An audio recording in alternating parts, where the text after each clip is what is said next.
உறவுகள் உயிரோடை தமிழோடு இணைந்திருக்கிறீர்கள். நேரடி நிகழ்ச்சியை கேட்டுக்கொண்டிருக்கிறீர்கள். இந்த நிகழ்ச்சியில் நாங்கள் துயர் பகிர் நிகழ்ச்சியாக இடம்பெறுகின்றது. இங்கே கலையத்தில் எங்களோடு தனம் பட்டிமார் மாஸ்டர் அவர்கள், சிவா சிவபிள்ளை அவர்கள் இணைந்திருக்கின்றார். வணக்கம் சிவா சிவபிள்ளை அவர்களே. வணக்கம் பட்டிமாவன் அவர்களை. வணக்கம் தமிழ் உறவுகளை. இதய அஞ்சலி என்ற இந்த நிகழ்ச்சியினூடாக உங்களை கனத்த இதயத்தோடு சந்தித்துக் கொள்வதிலே மனம் கனக்கின்றது. காரணம், நாங்கள் செய்தி படிக்கின்ற வேளையிலே அனைத்துலக உயிரோடை தமிழ் மக்கள் வானொலி செய்திகள் தொகுப்பு அகிலன் என்று நாங்கள் அவருடைய பெயரை ஆழமாக உச்சரிக்கின்ற அந்த பேருக்குரிய எங்களுடைய மூத்த ஊடகவியலாளர், எங்களுடைய செய்தி தொகுப்பாசிரியர் என்று நாங்கள் அவரை ஆரம்பத்திலே அழைத்த போது, அவ்வாறு அழைக்க வேண்டாம், செய்தி தொகுப்பு என்று என்னை அழைத்துக் கொள்ளுங்கள் என்று தன்னுடைய அந்த எளிமையை எங்கள் மத்தியிலே பரப்பிய எங்களுடைய செய்தி ஆசிரியர் அகிலன் அவர்கள், மூத்த ஊடகவியலாளர் ஆரதி ராஜநாயகம் அவர்கள் இன்று எம்மிடையே இல்லை. அவர் எங்களை விட்டு இவ்வுலகை விட்டு மீண்டு விட்டார், இவ்வுலகை விட்டு நீத்து விட்டார் என்ற செய்தி கேட்டு மனம் கனக்கின்றது. இதனை எங்கள் உறவுகளோடு பகிர்ந்து கொள்கின்றோம். அதாவது சில வாரங்களுக்கு முன்னர், ஒரு செவ்வாய்க்கிழமை என்று நினைக்கின்றேன், எனக்கு ஒரு தொலைபேசி வந்தது. நான் செய்தி படிப்பதற்கு தயாராகி கொண்டிருந்த வேளையிலே எங்களுடைய உயிரோடை தமிழுடைய நிர்வாக ஒருங்கிணைப்பாளர் அன்பு சகோதரர் தனம் அவர்கள் சொன்னார், சிவா, நீங்கள் செய்தி வாசிக்கின்ற போது தொகுப்பு என்பதனை மாற்றிவிடுங்கள் என்று கேட்டார். ஏன் என்று கேட்டபோது, அகிலன் அவர்கள் இப்போது மருத்துவமனையிலே இருக்கின்றார், எனவே அவர் செய்தி தொகுக்கவில்லை என்று சொன்னபோது எனக்கு சற்று என்னுடைய மனம் கனதியாக இருந்தது. அது பற்றியே நான் சிந்தித்துக் கொண்டிருந்தேன். இன்று கூட நாங்கள் செய்திகளை படிக்கின்ற போது, ஏன் இன்று கூட நான் செய்தியை படிக்க முயன்ற போது, அனைத்துலக உயிரோடை தமிழ் மக்கள் வானொலி செய்தி தொகுப்பு என்ற போது கூட அவருடைய பெயர் தான் எங்களுடைய அந்த பயிற்சி போன்று வந்தது. அதனை எண்ணுகின்ற போது எங்கள் கண்கள் கலங்கின. உண்மையிலேயே மிக இக்கட்டான சூழ்நிலையிலே தாயகத்திலே இருந்து கொண்டு அந்த கணனியை இயக்கிக் கொண்டு மிக கடினமான பணியாக எந்தவித சமரசமும் இல்லாமல் ஒரு மூத்த ஊடகவியலாளராக உயிரோடை தமிழுக்கு அச்சு ஊடகத்திலே ஒரு மூத்த பத்திரிகையாளராக பிரதம ஆசிரியராக இருந்தவர். எங்களுடைய இலத்திரனியல் ஊடகத்திலும் தன்னுடைய காத்திரமான பங்களிப்பை நல்கியவர். அவருடைய அதாவது தாயகத்திலே அன்றைய எங்களுடைய வானொலியிலே செய்தி தொடங்கிய போது மின் வெட்டுக்கள் அதிகமாக இருக்கும். மின்வெட்டு இருக்கின்ற போது அவரிடமிருந்து எங்களுக்கு செய்தி வரும், எங்களுடைய புலனத்துக்கு செய்தி வரும். நான் இன்று உடனடியாகவே செய்தி அனுப்பிவிட்டேன். காரணம், 4 மணியிலிருந்து நாளை காலை வரை மின்வெட்டு என்று. எனவே தனக்கச்சிதமாக தனக்கு எத்தனை விதமான இடைவெளிகள் வந்தாலும் இந்த செய்தி சரியாக ஒலிபரப்பாகும் என்பதை அகிலன் அவர்கள் மிக சிறப்பாக செயல்பட்டார் என்பதனைத்தான் இந்த இடத்திலே பதிவு செய்து கொள்ளும்படியாக இருக்கின்றது. ஞானி அவர்களே, உண்மையிலேயே இந்த செய்தி என்பது எங்களுக்கு ஒரு கனத்த செய்தியாக, எங்களுடைய செய்தித்துறையிலே எங்களை மிக பாதித்த ஒரு செய்தியாக இருக்கின்ற சொன்னால் அது உண்மையிலே மிகையாகாது. இந்த வேளையிலே அகிலனுடைய பங்களிப்புகள் நினைக்கின்ற போது மனம் உறுதியோடு தொடர்ந்து நாங்கள் அவர் எவ்வாறு தன்னை அர்ப்பணித்து இந்த செய்திக்கு தன்னை எந்தவித சமரசமும் இல்லாமல் தமிழ் தேசியத்தின்பால் கொண்ட பற்றின் காரணமாக ஒரு ஊடக ஜாம்பவானாக இருந்து கொண்டு மிக சிறப்பாகவே செயல்பட்டார் என்று சொன்னால் அது மிகையாகாது. இந்த வேளையிலே நாங்கள் ஏனையவர்களையும் இணைத்துக் கொண்டு தொடர்ந்து உரையாடுவது பொருத்தமாக இருக்கும் என்று நினைக்கின்றேன். நிச்சயமாக சிவா சிவபிள்ளை அவர்களே, நீங்கள் கூறியது போல் ஒரு எளிமையான மனிதர். நான் ஆரம்பத்தில் தனம் அவர்கள், அவரோடு நாங்கள் உயிரோடை தமிழுக்கு செய்தி பிரிவில் அவரை அங்கிருந்து தாயகத்திலிருந்து தாயக செய்திகளை எடுத்து வருவதற்கு பாரதி அண்ணாவை கேட்டிருக்கின்றேன். நீங்கள் என்னோடு அவரோடு உரையாடுவதற்கு வாருங்கள் என்று அழைத்திருந்த பொழுது அவரோடு பேசியது இப்பொழுதும் எனக்கு ஒரு பசுமையான அந்த உரையாடல் என் மனதில் பதிந்திருக்கின்றது. காரணம் என்னவென்றால், அவரிடம் ஒரு தனித்துவமான குரல் இருந்ததை நான் அவதானித்தேன். மிகவும் பக்குவமாக மெதுமை என்று சொல்லுவார்கள், பஞ்சு போல அவருடைய குரல் இருந்ததை இப்பொழுதும் எனக்கு ஞாபகம் இருக்கிறது. நிச்சயமாக இங்கே பட்டிமார் மாஸ்டர் அவர்கள் அவரோடு நிறைய பணியாற்றியிருப்பார். அவருடைய கருத்துக்களை கேட்பதற்கும் தனம் அவர்களுடைய கருத்தை கேட்பதற்கும் நாங்கள் இங்கே ஆவலாக இருக்கின்றோம்.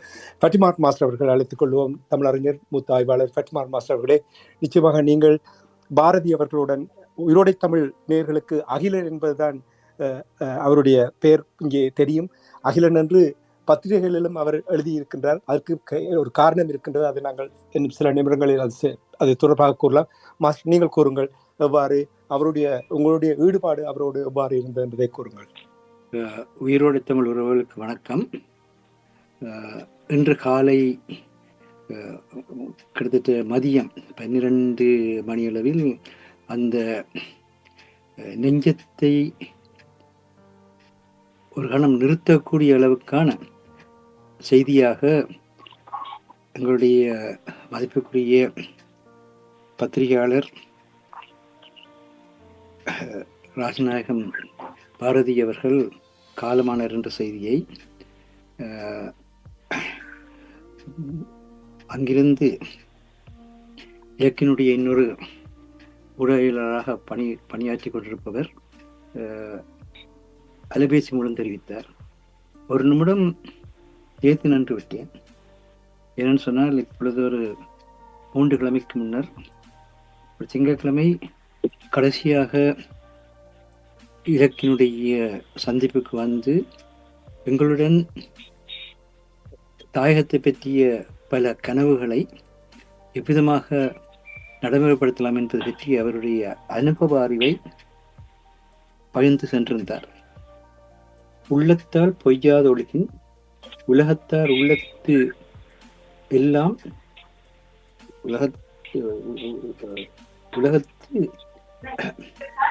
உலகத்தார் உள்ளத்தெல்லாம் உள்ளன் என்று சொல்லி எழுவர் வாய்மையை பற்றி கூறுகின்ற பொழுது ஒரு அருமையான பொருளை சொல்லுவார்.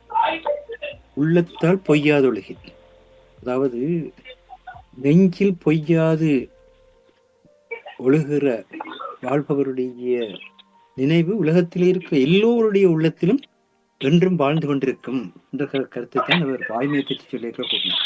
இந்த வாய்மை என்கின்ற அந்த சொல்லுக்கு உதாரணமாக வாழ்ந்தவர் மதிப்புக்குரிய காலமான பாரதி அவர்கள். அவர் இப்பொழுது தனாஞானி சொன்னது போல, இனிய உளவாக இன்னாது கூறல் காயிருப்ப கனிகவந்தற்று என்று சொல்லி யாரை பற்றி பேசைகளையும் எதை பற்றி பேசைகளையும் இனிமையான சொல்லாட்சியை கையாள்வார். ஒரு ஊடகவியலாளர் அவ்வளவு வேலை அழுத்தங்களுக்கு மத்தியிலேயும் மிகவும் எளிமையான முறையில் இனிமையான முறையில் பேசுகிறதை நான் கண்டது என்று சொன்னால் பாரதியிடத்தில் தான் கண்டிருக்கின்றேன். அவர் இலக்கிலே பணியாற்றுகின்ற பொழுது இலக்கினுடைய ஒரு மூல நாடியாக, ஒரு உயிர் நாடியாக திகழ்ந்தார். தாயகத்திலே யாருடன் தொடர்பு கொள்ள வேண்டும் என்றாலும் என்ன மாதிரியாக எப்படி தொடர்பு கொள்ளலாம், அவரை எப்படி அணுகலாம் என்கின்ற அந்த முழு அளவான அறிவை அவர் கொண்டிருந்த காரணத்தினால் எங்களுக்கு இது இலக்குக்கும் உயிரோடை தமிழுக்கும் ஒரு ஈடு செய்ய முடியாத இழப்பு. அவ்வளவுத்துக்கு அவர் தாயகத்தினுடைய குரலாக, மக்களுடைய குரலாக ஒலித்துக் கொண்டிருந்தார். அவருக்கு தாயகத்தினுடைய எல்லா பகுதிகளிலும், தமிழ தாயக பகுதிகள் மட்டுமில்லை, தமிழ தாயக பகுதிக்கு வெளியே இலங்கை தீவினுடைய எந்த இடத்தில் வாழ்கின்ற இந்த தமிழருடைய பிரச்சனையாக இருந்தாலும் சரி, அவருக்கு அது தெரியும். அவ்வளவு தூரத்துக்கு தன்னை அவர் ஈழத்தமிழ் மக்களுடன் ஒன்றுபடுத்திய ஒரு மிக பெரிய ஆற்றலாளர். அதாவது ஊடகத்துறையிலே முந்தைய வீரேசனுடைய செல்லத்துறையவர்கள் இருந்த பொழுது அத்தகைய ஒரு ஆளுமையை கண்டிருக்கின்றோம். அதன் பின்னர் இப்பொழுது மீண்டும் அத்தகைய ஒரு ஆளுமை இந்த ஊடகத்துறையில் இருந்தது என்று சொன்னால், மக்களோடு மக்களாக வாழ்ந்து மண்ணோடு மண்ணாக வாழ்ந்து மண்ணை பற்றியும் மக்களை பற்றியுமான தெளிந்த அறிவை தனதாக வைத்துக்கொண்டு அதே நேரத்திலே செய்தியை வழங்குகின்ற பொழுது தன்னுடைய கருத்துக்கள் எதுவுமே அதில் பதியாமல் உள்ளதை உள்ளபடி சொல்கின்ற அந்த ரியாலிட்டி என்று சொல்வார்கள். செய்தி மிக முக்கிய பண்பாக இருக்க வேண்டியது. அதை அப்படியே வெளிப்படுத்துவார். அதிலே அவருடைய விருப்ப வெறுப்புகளை பற்றியெல்லாம் நாங்கள் கூட சில வழியில் எங்களுடைய விருப்ப வெறுப்புகள் ஒன்று என்ற சொற்களை பரிமாறிக்கொள்கின்ற வழக்கம் இருக்கான. அவரை பொறுத்த மட்டில் அது அப்படியே முழுமையான பெர்ஃபெக்ஷனான ஒரு செய்தியாக இருக்கும். இதுதான் அந்த தாயகத்தை பற்றிய ஒரு ஒரு தெளிவான பார்வையை வெளிப்படுத்தக்கூடிய ஒரு ஆற்றலை அவருக்கு கொடுத்தது. அதன் பின்னணியில் தான் நாங்கள் கூட அவருடைய செய்திகளின் அடிப்படையிலே அதை எந்த விதமான இரண்டாவது பேச்சுக்கும் இடமில்லாமல் வாய்மையான பேச்சாகவே எடுத்து நாங்கள் செய்தி திறனாய்வுகளையும் கருத்துக்களையும் கூறக்கூடியதாக இருந்தது. அது எங்களுடைய மண்ணினுடைய ஒரு மக்களினுடைய குரல். இவ்வளவு துன்பங்களையும் அவருடைய இதயம் தாங்கியது. அவர் பேசும் பொழுது கூறுவார், இந்த மக்களை பற்றி யாருமே நினைக்காத ஒரு நிலை வர பார்க்கிறது என்று ஏங்குவார். ஆனால் மக்களுக்கு இன்றைக்கும் தணலில் பூத்த நெருப்பில் பூத்த தணலாக அந்த எங்கள் தாயகம், எங்கள் தேசியம், எங்கள் தன்னாட்சி, எங்கள் இறமை என்பது இருந்து கொண்டிருக்கின்றது என்பதை அவர் சுட்டி காட்டுவார். யாராவது சரி அங்கே பின்னடைவுகள் ஏற்படுகின்ற கூறினாலும் கூட அது வெளித்தோற்றுமையோடைய உரிய முறையில் உரியன செய்யப்படுகின்ற பொழுது, தகுந்த முறையில் தகுந்தன நடக்கின்ற பொழுது மக்கள் தாங்களாகவே எழுந்து தேசமாக வருவார்கள் என்ற அந்த மிகப்பெரிய நம்பிக்கையை தந்து கொண்டிருந்தது அவருடைய பணி. ஆகவே இந்த நேரத்திலேயே நாங்கள் நீண்ட நேரம் நான் பேச விரும்பவில்லை, பின்னர் வேண்டுமானால் இணைந்து கொள்கின்றேன். குறிப்பாக நாங்கள் பாரதி அவர்களுக்கு செய்யக்கூடிய ஒரே ஒரு கைமாறு என்னவென்றால், அவர் நேசித்த மக்கள், அவர் நேசித்த தாயகம், அந்த மக்களுடைய உண்மை நிலை என்ன, அந்த தாயகத்தினுடைய உண்மை நிலை என்ன, இது எங்களின் சொந்தமன் என்று அவர் சொன்ன அந்த நெஞ்சு உறுதியுடன், இது எங்களின் மக்கள் என்ற பிரிக்கப்பட முடியாத அந்த இதய அன்புடன், இதய அஞ்சலின் சொன்னார், அல்லது இதய அஞ்சலின் சொன்னது பொருத்தமானதாக இருக்கின்றது என்று சொன்னால், அவர் தாயகத்தினுடைய இதயம். நாங்கள் அந்த தாயகத்தின் இதயத்துடன் எங்களை பிணைத்துக் கொண்ட இதயம் உள்ளவர்கள். தமிழீழ மக்கள் உலகில் எந்த நாட்டில் இருந்தால் என்ன, எங்கிருந்தால் என்ன, நாங்கள் ஒரு இதயத்தை கொண்டவர்கள், தாயகத்தோடும் மண்ணோடும் ஒரே இதயத்தில் வாழ்கின்றவர்கள். இந்த உணர்வுடன் நாங்கள் அவருக்காக அவருடைய மிகப்பெரிய விருப்பாக இருந்த இந்த எங்கள் மக்கள் ஒரே தேசமாக, ஒற்றுமை ஒன்று கூட சொல்ல மாட்டார். வெவ்வேறு நிலைகளிலே நீங்கள் பயணிக்கக்கூடிய முறையெல்லாம் பயணிங்கள், அதை பற்றி பிரச்சனை இல்லை. ஆனால் நோக்கம் ஒன்றாக இருக்க வேணும், இலக்கு ஒன்றாக இருக்க வேணும், நாங்கள் ஒருவர் என்ற எண்ணம் இருக்க வேணும், எங்களுக்குள் நாங்கள் பிரிவினைகளை வளர்க்காத தன்மை இருக்க வேணும். அந்த தன்மையோடு போகின்ற பொழுது நாங்கள் தேசமாக எழுகின்ற அந்த தன்மையின் மூலமாகத்தான், தேசமாக நாங்கள் எழுகின்ற பொழுது பாரதியே அவர் எதை நேசித்தாரோ அந்த மண்ணினுடைய விடுதலையை, அவர் எதை நேசித்தாரோ அந்த மக்களுடைய பாதுகாப்பான அமைதியான வாழ்வை, அவர் எதை நேசித்தாரோ எங்களுடைய தாயகத்தினுடைய முழுமையான வளர்ச்சியை, அவர் கண்ட அந்த விருப்பை எங்களால் ஏற்படுத்தி கொடுக்க முடியும். இது எங்களால் முடியாத காரியம் இல்லை. பாரதியை போல நாங்களும் உள்ளத்தில் உண்மை உள்ளவர்களாக, செயலில் நேர்மை உள்ளவர்களாக, நாங்கள் ஒரே மக்கள் என்கின்ற அந்த பிரிக்கப்பட முடியாத அந்த இதய உணர்வுடன் நாங்கள் செயற்படுவோமாக இருந்தால், அதுவே நாங்கள் பாரதிக்கு செய்கின்ற மிகப்பெரிய வீர வணக்கமாக இருக்கும் என்பதுதான் என்னுடைய கருத்தாக இருக்கின்றது.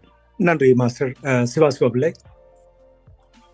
ஆமாம், இதய அஞ்சலி நிகழ்ச்சியோடு இணைந்திருக்கின்றோம்.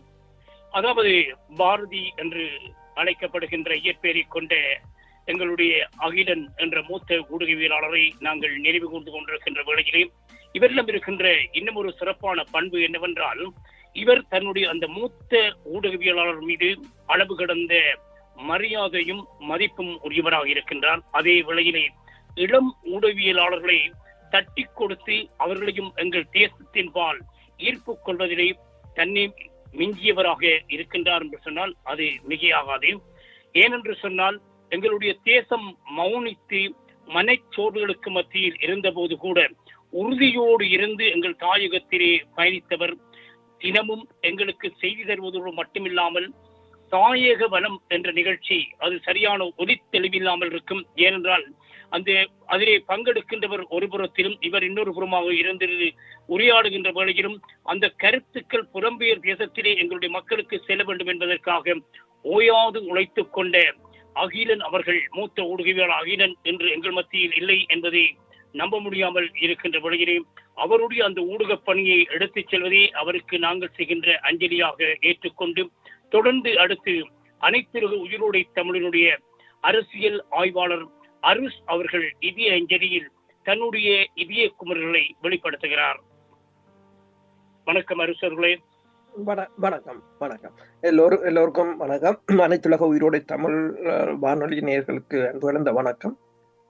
இன்று நாங்கள் மிகப்பெரிய ஒரு வேதனையான காலகட்டத்தில் இருக்கின்றோம். பாரதி அண்ணாவை பொறுத்தவரையில் ஊடகத்துறையில் நான் இதில் பெரிய அளவில் பேச தேவையில்லை. ஏனென்று சொன்னால், இப்போது நீங்கள் எந்த முகநூலை திறந்தாலும் அல்லது எந்த ஒரு ஊடகத்தை திறந்தாலும் அவரின் படத்துடன் அவர் தொடர்பாகத்தான் பலரும் அவரின் சேவை தொடர்பாக எழுதி கொண்டிருப்பதை பார்க்கக்கூடியதாக இருக்கின்றது. எங்கள் இலக்கை பொறுத்தவரை இலக்கு மின்னிதழாக இருக்கலாம், அல்லது ILC ரேடியோவாக இருக்கலாம், இலக்கு இணையதளமாக இருக்கலாம். அதனுடன் நீண்ட காலம் பயணித்த ஒரு ஊடகவியலாளர் அவர். அகிலன் என்ற பெயரில் அவர் எழுதுகின்ற அரசியல் கட்டுரைகளை நான் ஒருபோதும் தவற விடுவதில்லை. ஏனென்று சொன்னால் அவ்வளவு ஒரு நடுநிலைமையாகவும் யதார்த்தமாகவும் இருக்கும் அந்த கட்டுரைகள், அவரின் கட்டுரைகள். தாயகத்து அரசியல் தொடர்பாக ஏதாவது இன்னொரு நடந்தாலும் நாங்கள் உடனடியாக தேடுவது பாரதி அண்ணாவைத்தான். அவ்வாறுதான் அவரின் கட்டுரைகள் இருக்கும். அகிலன் என்ற பெயர் கூட அவரின் உற்ற தோழனாக இருந்த முரசொலி ஆசிரியர் திருச்செல்வம் அவர்களின் மகன். அவர் படுகொலை செய்யப்பட்டிருந்தார் 89ஆம் ஆண்டுகளில். அவரின் அந்த அகிலனின் பெயரைத்தான் ஒரு புனப்பெயராக வைத்து இந்த இலக்கில் அகிலன் என்ற பெயரில் எழுதி கொண்டு வந்தார். ஒவ்வொரு வாரமும் அவரின் கட்டுரைகள் வரும், செய்திகள் வரும் என்று சொல்லி அவரை பொறுத்தவரையில் இந்த தாயகத்துக்காக, அதாவது பல ஆயிரம் துப்பாக்கிகளை விட ஒரு பேனா மிகப்பெரிய ஒரு ஆயுதம். அந்த ஆயுதத்தின் வலிமையை நாங்கள் தற்போது நடக்கின்ற காசா போர் கூட பார்த்திருக்கிறோம். ஹமாஸ் போராளிகளை விட அல் ஜசீரா என்ற ஊடகமும் அந்த அங்கிருந்து இயங்குகின்ற சமூக வலைத்தளங்களும் ஊடகவியலாளர்களும் மேற்கொண்ட போராட்டம் தான் இன்றைக்கு அங்கு ஒரு மிகப்பெரிய ஒரு வெற்றியை அவர்களுக்கு கொடுத்திருக்கின்றது. அதே போன்று தனது ஊடக பணியில் அவர் அதாவது தாயகத்தின் அரசியல் மட்டுமில்லை, பொருண்மையம் மேம்பட வேண்டும், அந்த மக்கள் நன்றாக வாழ வேண்டும் என்பதில் அவர் எப்போதும் ஒரு ஆவலாகவே இருக்கிறவர். அவரின் அண்ணா கூட பரதன் அவர்கள் நான் நினைக்கிறேன் 2-3 வருடங்களுக்கு முன்னர் காலம் சென்றிருந்தார். அப்போது கூட நான் அவருடன் எடுத்து கதைத்திருந்தேன். போராட்டத்துடன் ஏதோ ஒரு வகையில் அவர்களின் குடும்பம் புனைந்ததாகத்தான் இருந்தது. இப்போது அவரின் இழப்பும் ஒரு சிறிய வயதில் அவர் இவ்வாறு ஒன்று நடக்கும் என்று நாங்கள் எதிர்பார்க்கவில்லை. முதலில் அவருக்கு சுகமில்லை என்ற போது நாங்கள் யோசித்தது ஏதோ ஒரு வகையில் அவர் சுகமாகி நலமாகி வந்து விடுவார் என்றுதான், அதன் பின்பாடு கதைக்கலாம் என்று. ஆனால் இவ்வாறு ஒரு துன்பமான நிகழ்வு நடக்கும் என்று யாரும் எதிர்பார்க்கவில்லை. ஊடகத்துறை என்று சொல்வதை விட ஒட்டுமொத்த தமிழ் இனத்துக்கும் ஒரு மிகப்பெரிய ஒரு இழப்பாகத்தான் நான் இதனை பார்க்கின்றேன். எத்தனையோ ஒரு நல்லவர்களை நாங்கள் தொடர்ச்சியாக இழந்து கொண்டு வருகின்றோம். ஆனால் அந்த இழப்புகளுக்கு அப்பால் அவர்கள் எதற்காக பணியாற்றினார்கள், ஏன் அவர் தான் இறக்கும் வரையிலும் அவர் இந்த பேனா எண்ணத்தை எழுத முற்பட்டது, எண்ணத்தை எங்கள் தமிழ் இனத்துக்கு சொல்ல முற்பட்டது என்பதை நாங்கள் சரியாக விளங்கி அதனை நாங்கள் அந்த உன்னத இலட்சியத்தை எட்டுவோமாக இருந்தால் அதுதான் அவருக்கு செய்கின்ற ஒரு அஞ்சலியாக இருக்கும் என்று கூறி விடைபெறுகிறேன். நன்றி அருஷ் அவர்களே. நீங்கள் கூறியது போன்று இந்த ஊடக பரப்பிலே இருக்கின்றவர்கள் தங்களுடைய பணிகளை காத்திரமாகவே ஆற்றியிருக்கின்றார்கள். அந்த வரிசையிலே இலங்கையிலே ஊடக பணி ஆற்ற முடியுமா என்று கேட்டால் இல்லை என்று சொல்லுகின்ற அளவிற்கு அங்கு பல ஊடகவியலாளர்கள் படுகொலை செய்யப்பட்டிருக்கின்றார்கள். அவ்வாறு இருக்கின்ற போது தாயகத்தை விட்டு ஒதுங்கி அல்லது அந்த ஊடகத்துறையை விட்டு ஒதுங்கி புலம்பெயர்ந்தவர்களும் அல்லது அந்த ஊடகத்தை விட்டு ஒதுங்கியவர்களும் தான் பலர் இருக்கும் போது எனது மண்ணில் இருந்து கொண்டு நான் என்னுடைய ஊடக பணியை ஆற்ற வேண்டும் என்று ஒரு அச்சு ஊடகத்தினுடைய பிரதம ஆசிரியராக இருந்து கொண்டு கூட எங்களுடைய வானொலிக்கும் என்னுடைய பங்களிப்பை நல்க வேண்டும் என்று அகிலன் என்ற பெயரிலே மிக அழகாகவே செய்திகளை அந்த தலைப்புச் செய்தியிலேயே செய்தியினுடைய உள்ளடக்கம் என்ன, செய்தி என்ன சொல்ல போகின்றது என்பதை அழகாக தத்துவமாக செய்தி வடிவத்திலே எந்தவித செயற்கையும் இன்றி செய்தியை செய்தியாக எந்த விதமான சோரமும் போகாமல் விலை போகாமல் செய்தியாக தந்து இன்று அனைத்து உயிரோடை தமிழினுடைய செய்தி எப்போது 8 மணிக்கு வரும் என்று உறவுகள் எதிர்பார்க்கின்ற அளவிற்கு அந்த செய்தியை எத்தனையோ மின்வெட்டுகள் எத்தனையோ இன்னொரு கணனிக்கான மின் சூட ஏற்றுவதற்கான பிரச்சனைகள் இருந்த போதும் அவற்றையெல்லாம் தவிர்த்து மிக நேர்த்தியாக நின்ற ஒரு மூத்த ஊடகவியலாளர்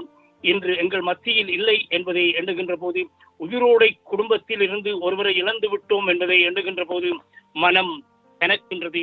உண்மையிலேயே ஒரு சிறப்பான ஊடகவியலாளராக இருந்து பணியாற்றிய அகிலனுடைய பாதையிலே உயிரோடை தொடர்ந்து பயணிக்கும் என்பதனைத்தான் இந்த இடத்திலே பதிவு செய்ய முடியுமே தவிர வேறொன்றும் இல்லை என்பதை தெரிவித்துக் கொண்டு கனஞானி அவர்களே, கனத்த இதயத்தோடு நிறைய எங்களுடைய உறவுகள் மண்ணிலும் சரி புலத்திலும் சரி பாரதி அவர்களுடைய இழப்பை ஏற்க முடியாமல் தவிர்க்கிறார்கள் என்பதை நீங்கள் கூறுவது போல் சமூக வலைத்தளங்களூடாக அறியக்கூடியதாக இருக்கின்றது. அது மட்டுமில்லாமல் சற்று முன்னதாக போரியல் ஆய்வாளர் அரசு அவர்கள் உரையாடும் பொழுது நல்லவர்கள் அர்ப்பணிப்போடு செயல்படுபவர்களை இழந்து கொண்டிருக்கின்றோம் என்று மிக வேதனையோடு அவர் வெளிப்படுத்திய விடயத்தையும் நாங்கள் இங்கே கேட்டோம். அது மட்டுமில்லாமல் மூத்த ஊடகர் திருச்செல்வம் அவர்கள் கனடாவில் வாசிக்கின்ற அரசியல் ஆய்வாளர், அவருடைய மகன் படுகொலை செய்யப்பட்ட பொழுது அவருடைய மகன் அகிலன், உங்களுக்கு தெரியுமோ எனக்கு தெரியவில்லை, திருச்செல்வம் அவர்கள் பத்திரிகை ஆசிரியராக அங்கே கடமையாற்றி கொண்டிருந்த பொழுது பாரதி அவர்கள் அவரோடு அப்பொழுது பணியில் இணைந்து மிகவும் சிறப்பாக துல்லியமாக செயல்பட்ட விடயத்தை திருச்செல்வம் அவர்கள் என்னோடு சில ஆண்டுகளுக்கு முன்னதாக பகிர்ந்திருந்தார். எவ்வாறு என்றால் அவர் சுட்டி காட்டியிருந்தார். அரசு அவர்கள் அதை சுட்டி காட்டும் பொழுது எனக்கு அது உடனடியாக ஞாபகம் வந்தது. தனம் அவர்களே, உங்களை அழைக்கின்றேன். உங்களுக்கு தெரியும், இதுவரையில் நாளாந்தன் நான் நிற்கின்றேன் தாய களத்துக்காக நீங்கள் பாரதி அவர்களோடு தொடர்ச்சியாக உரையாடி கொண்டு வந்திருந்தீர்கள்.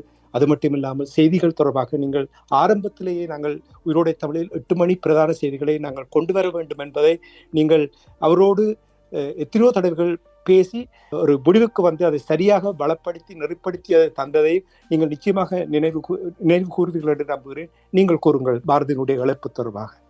ஓம் வணக்கம் தனாஜானி அண்ணா, சத்திவார மாஸ்டர், சிவா சிவபிள்ளை, அருஷ் மற்றும் நேயர்கள் அனைவருக்கும் வணக்கம். உண்மையில ஒரு கனத்த இதயத்தோடு தான் இந்த பதிவை செய்யக்கூடியா இருக்கேன். உண்மையில சரியான ஒரு கனத்த இதயத்தோடு தான் இதில் நான் பங்கெடுக்கக்கூடியதா இருக்குது. நான் நினைக்கிறேன் ஒரு 2.5-3 வருடங்களுக்கு முன்னர் தனாஞானி அண்ணா இப்படி ஒரு வானொலியில வந்து நாங்கள் தாயக செய்திகளை கொண்டு வர வேணும் என்று தனாஞானி அண்ணா என்னிட்ட சொன்ன போது உண்மையில நிதர்சனம் பரதன் அண்ணாவுடைய ஒரு சகோதரனாக நான் அவரை தொடர்பு கொண்டு கதைத்தேன் பாரதி அண்ணாவோடு. அப்ப அவர் தினக்குரல்லையும் ஒரு பிரதம ஆசிரியராக வேலை செய்து வந்த காலம் அது. ஆனால் எந்த விதமான ஒரு மூத்த ஊடகர் எந்த விதமான ஒரு கணப்பும் இல்லாமல் மிகவும் இனிமையாக அந்த காலங்களிலே பேசியிருந்தார். அவருடைய முதல் உரையாடலே எனக்கு அவர் சம்பந்தமான ஒரு நல்ல தெளிவையும் ஒரு நல்ல உணர்வையும் அந்த முதல் உரையாடலே தந்தது. அதன் பிற்பாடு உங்களுக்கு தெரியும், ஒவ்வொரு நாளும் அவர் தாயக செய்திகளை வந்து தந்து கொண்டிருந்தவர். அதன் பிற்பாடு நாங்கள் தாயக களம் அங்க நாட்டில் நடக்கக்கூடிய விஷயங்களை வச்சுக்கொண்டு ஒவ்வொரு வாரமும் நாங்கள் தாயக களம் என்ற ஒரு விஷயத்தை வந்து கொண்டு வர்றதுக்கு அந்த ஒவ்வொரு வாரமும் அவர் செவ்வாய்க்கிழமைகளில் என்னோடு பேசுவார். இங்கத்த நிலைமைகளையும் அங்க உள்ள நிலைமைகளையும் கதைச்சு போட்டு யாரை இந்த கிழமை நாங்கள் எடுத்தால் பொருத்தமா இருக்கும் என்று சொல்லி என்னோட உரையாடித்தான் அந்த இதை வந்து எடுக்கிற அளவுக்கு அவர் ஒரு மூத்த ஊடகர் என்ற எந்த கணப்பும் இல்லாத ஒரு எளிமையான ஆளாகத்தான் அவர் பழகினவர். உண்மையில இனிமையான மனிதர், மிகவும் அறிவுபூர்வமானவர். வந்து இப்ப உண்மையில அந்த நிறைகுடங்கள் தளம்புவதில்லை என்ற விஷயத்தை வந்து நான் பாரதி என்னாலையும் பார்த்திருக்கேன். ஒரு 2.5 வாரங்களுக்கு முன்னர் ஒரு செவ்வாய்க்கிழமை வழக்கமா அவர் 2:30 அல்லது 3 மணிக்கு நியூஸ் எங்களுக்கு தாய செய்தி அனுப்புவார். அப்ப 2 மணி அளவில் தான் எங்களுடைய இலக்கினுடைய மின்னிதழுக்கு இணைப்பாளராக இருக்கின்ற தங்கச்சி எனக்கு தொலைபேசியில தொடர்பு கொண்டு சொன்ன, இப்படி பாரதி என்ன ஒரு ஸ்ட்ரோக் வந்து ஒரு மிகவும் ஆபத்தான நிலையில யாழ்ப்பாண வைத்தியசாலையில அனுமதிக்கப்பட்டிருக்கிறா என்ற அந்த அந்த அந்த செய்தியை அவ கொண்டு வந்த போது உண்மையில நானும் ஆடித்தான் போனேன். இருந்தாலும் நாங்கள் அன்றைக்கே உடனடியாக ஒரு மாற்று ஒழுங்கு செய்து அந்த செய்தியை வேறொரு எனக்கு இருந்த இன்னொரு தொடர்பு கூடாக அந்த அதுக்கான மாற்று ஒழுங்கை செய்து போட்டு நாங்கள் அடுத்த நாள் பாரதி அண்ணாவோட கதைக்கிறதுக்காக அங்க அவருடைய தங்கச்சியோட நான் எடுத்து கதைச்சேன். நான் அப்பதான் சொன்னவா, அண்ணா இப்படி ஒரு நிலைமையெல்லாம் இருக்கிறார், ஆனால் அவர் ஆபத்தான கட்டத்தை தாண்டிட்டார், ஆனபடியால் இன்டென்சிவ் கேர் யூனிட்ல இருந்து அவரை வளமையான போர்டுக்கு மாற்றி இருக்கணும் என்று சொல்லி வந்து என்னோட கதைச்சா.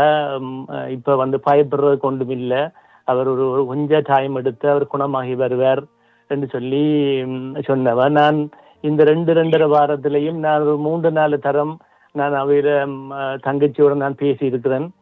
அப்ப நான் சொன்னேன் வந்து பாரதி, எனக்கு எப்ப கதைக்கக்கூடிய ஒரு சூழல் வரையக்குள்ள நீங்கள் தயவு செய்து இருக்கா என்னோட கதைக்க வையுங்கன்னு சொல்லி நான் வினியமாக அவையிட்ட கேட்டுக்கொண்டு வந்தேன். நான் அப்ப அந்த சூழல்ல வந்து அவர் சொன்ன, இப்ப நாங்கள் இப்ப வைத்தியசாலையில இல்ல, அவருக்கு வந்து இப்ப ஓரளவு குணமா இருக்கிறார், ஆனால் அவருடைய வலப்பக்கம் ஒரு இயக்கம் குறைஞ்சிருக்கிறது.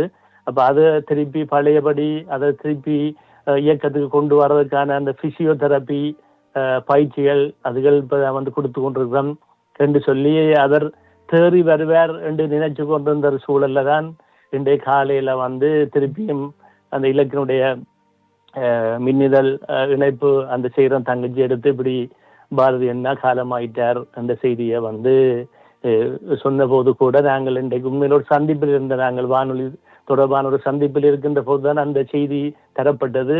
உண்மையில மிகவும் நாங்கள் அவர் குணமாகி வருவார் என்று எதிர்பார்த்து கொண்டிருந்த ஒரு சூழல்ல வந்து அவர் இப்படி வந்து உண்மையா காலமானது ஒரு மிகவும் கவலையானதும் கணக்குன்ற ஒரு விஷயமாக தான் உண்மையில் இருக்கிறத வந்து. என்றால் பாரதி அண்ணா மாதிரியான ஆட்களை வந்து இந்த உலகத்தை நாங்கள் சந்திக்கிறது சரியான குறைவு.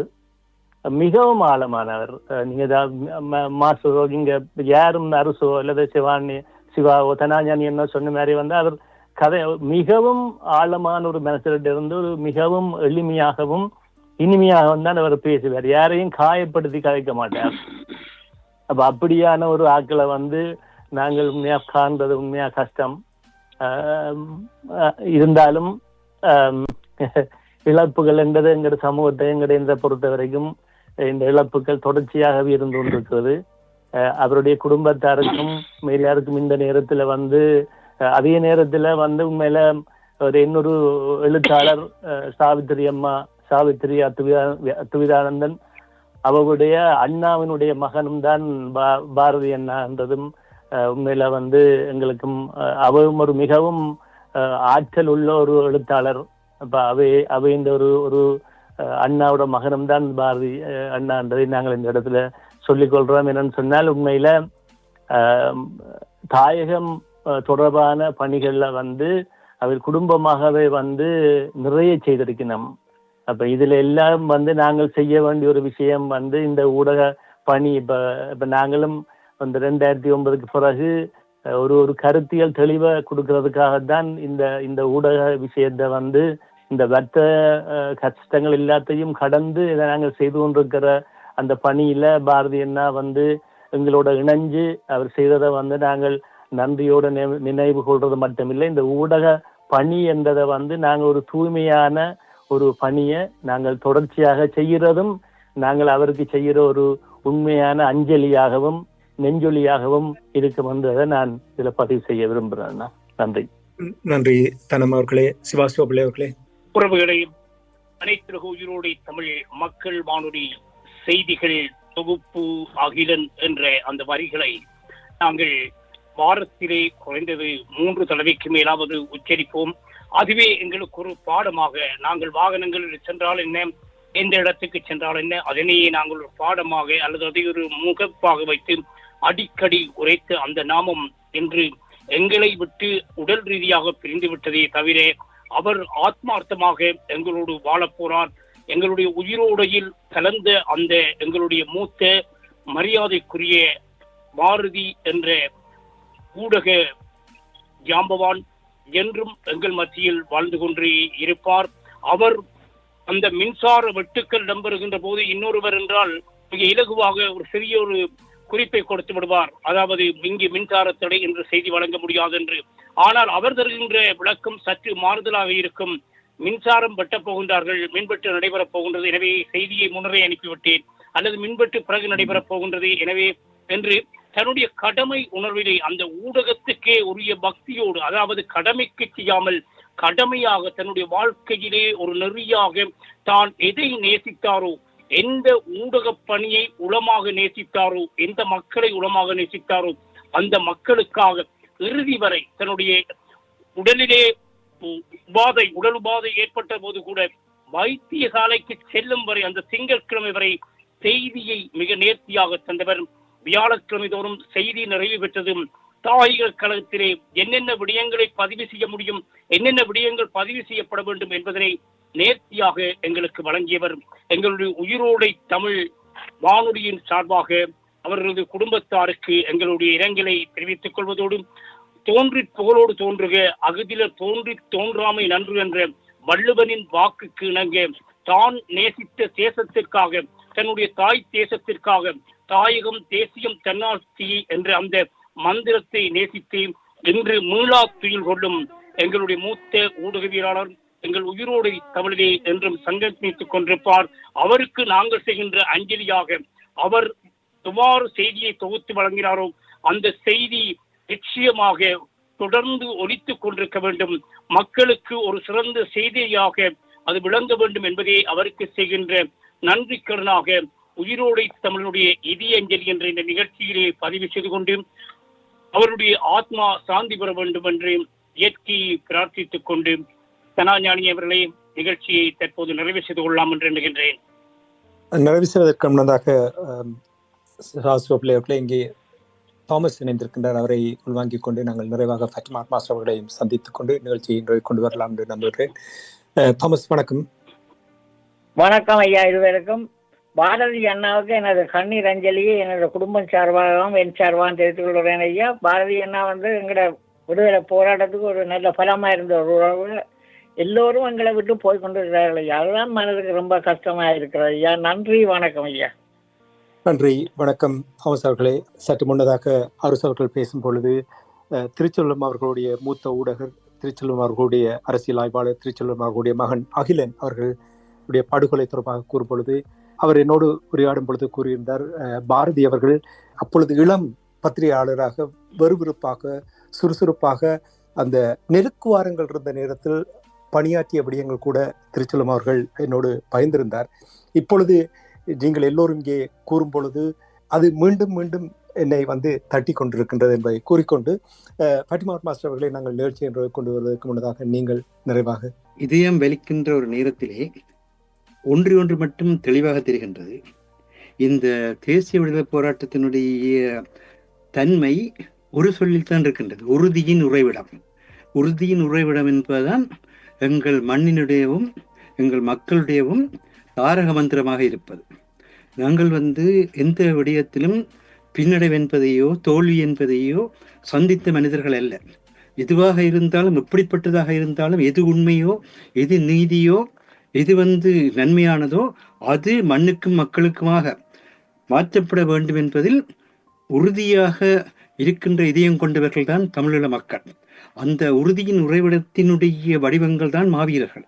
அந்த உறுதியின் உறைவிடத்தினுடைய ஊடக போராளி தான் எங்களுடைய மதிப்பிற்குரிய ராசநாயகம் பாரதி அவர்கள்.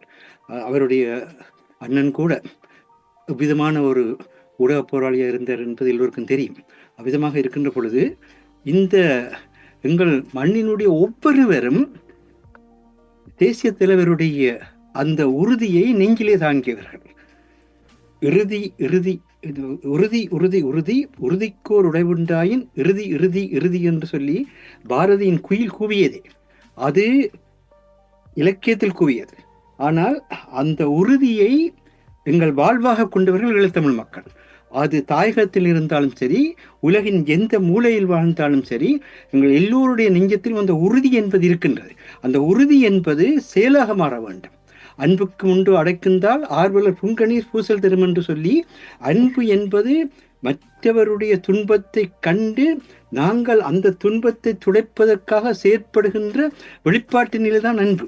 அந்த அன்பினுடைய வடிவம்தான் எங்கள் தாயகம். அந்த அன்பினுடைய வடிவம்தான் எங்களுடைய ஒவ்வொரு பெரும் என்பதை வெளிப்படுத்தியவர் தான் எங்களுடைய மதிப்புக்குரிய ஊடகவியலாளர், ஊடக போராளி. நீ ஊடகவியலாளர் நாங்கள் கூற மாட்டோம், ஊடக போராளி என்று கூறுவதற்கான நேரம் வந்துவிட்டது. ஊடக போராளி மதிப்புக்குரிய பாரதி ராசநாயம் அவர்கள். இந்த நேரத்திலே நான் அப்பொழுது வள்ளுவருடைய வாய்மையை பற்றிய திருக்குறளுடன் உங்களிடம் இந்த உரையாடலை தொடங்கினோம். உள்ளத்தால் பொய்யாத ஒழுகின் உலகத்தார் உள்ளத்துள் எல்லாம் உலர்.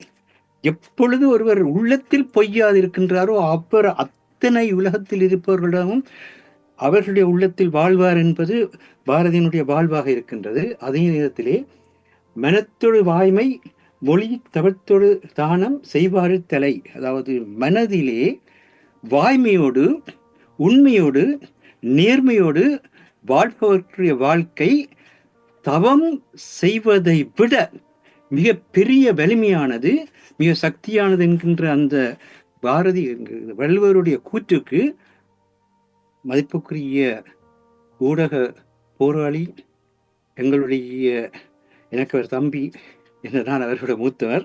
அந்த வகையிலே அந்த சகோதரர் உங்கள் எல்லோருடையும் சகோதரர், உங்கள் எல்லோருடையும் பிள்ளை, உங்கள் எல்லோருடைய வீட்டிலும் உங்களுக்கான செய்தியை கொண்டு வந்தது அவருடைய உழைப்பு, அவருடைய இரத்தம், அந்த இரத்த வேர்வை. அந்த போர்க்களத்திலே அத்தனையோ ஆயிரம் எறிகணைகள் வீழ்கின்ற நேரத்திலே அந்த வன்னி மண்ணிலே இருந்த அந்த சோக நிலையிலே அந்த சிக்கலுக்கு நடுவிலும் நின்று தளராது உழைத்த அந்த மிகப்பெரிய அந்த ஊடக போராளிக்கு என்னுடைய வீர வணக்கத்தை செலுத்தி விடைபெறுகின்றேன். நன்றி, வணக்கம். நன்றி மாஸ்டர். நீங்கள் கூறுவது மிக பொருத்தமாக, அதாவது எவ்வளவு நெருக்குவாரம் இருந்த பொழுது 2 மைல் கூட துணிவாக பயணிக்க முடியாத நேரத்தில் துல்லியமாக தன்னுடைய களப்பணியை ஆற்றியவர் ஊடக போராளி என்று நீங்கள் கூறும் பொழுது நிச்சயமாக அதைத்தான் பாரதி அவர்கள் அப்பொழுது செய்து வந்திருந்தார். தனம் அவர்களை நீங்கள் நிறைவாக. இந்த ஊடக பணி வந்து ஒரு எளிமையாகவும் அதே நேரத்தில் அறிவுபூர்வமாகவும் ஆற்றலோடையும் இந்த ஊடக பணியை நாங்கள் எல்லாரும் முன்னெடுக்கிறது தான் வந்து அவருக்கு செய்கிற ஒரு சரியான ஒரு செயலாக நன்றியாக இருக்கும் என்றதான் நான் கடைசியா இந்த இடத்துல சொல்ல விரும்புறேன்னா. நன்றி. நன்றி. சிவாசிவப்பிள்ளை அவர்களே. அதாவது ஊடக ஜாம்பவான் பாரதி என்ற பாரதி ராஜநாயகம் அவருடைய இழப்பு என்பது உண்மையிலேயே விலை மதிப்பெற்றது. அவர் தமிழ் தேசத்தையும் தமிழ் மக்களையும் மிக சிறப்பாகவே நேசித்தார் என்பதற்கு அவருடைய இழப்பினூடாக வருகின்ற அந்த ஆழ்ந்த இரங்கல்களும் அவருக்காக வழங்கப்படுகின்ற அந்த வார்த்தைகளையும் பார்க்கின்ற போது ஒரு எளிய மனிதனாக, ஒரு அன்பான மனிதனாக, ஆழமான தமிழ் தேசிய பற்றாளனாக இருந்து ஒரு பிரதம ஆசிரியராக அச்சு ஊடகத்தை அலங்கரித்தாலும் கூட இளம் ஒலிபரப்பாளர்களோடும் இளம் ஊடகவியலாளரோடும் தன்னுடைய மனதை கொடுத்து எல்லோரையும் நேசிக்கின்ற ஒரு மனிதராக வாழ்ந்திருக்கின்றார். அது மட்டுமல்லாமல் தேசம் மௌனித்திருந்த வேளையிலும் அந்த ஊடகப் பணியிலிருந்து ஒதுங்காமல் மனச்சோர்வை தெளிவுபடுத்தி உறுதியோடு பயணித்தவர் எங்களுடைய மூத்த ஊடகவியலாளர் ஜாம்பவான் அகிலன் அவர்கள்.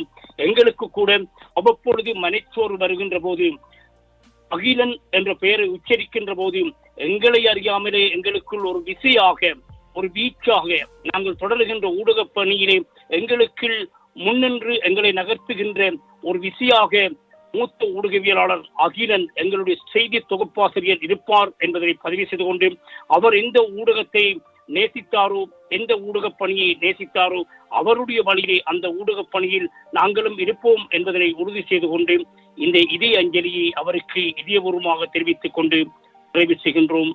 நன்றி, வணக்கம். நன்றி, வணக்கம்.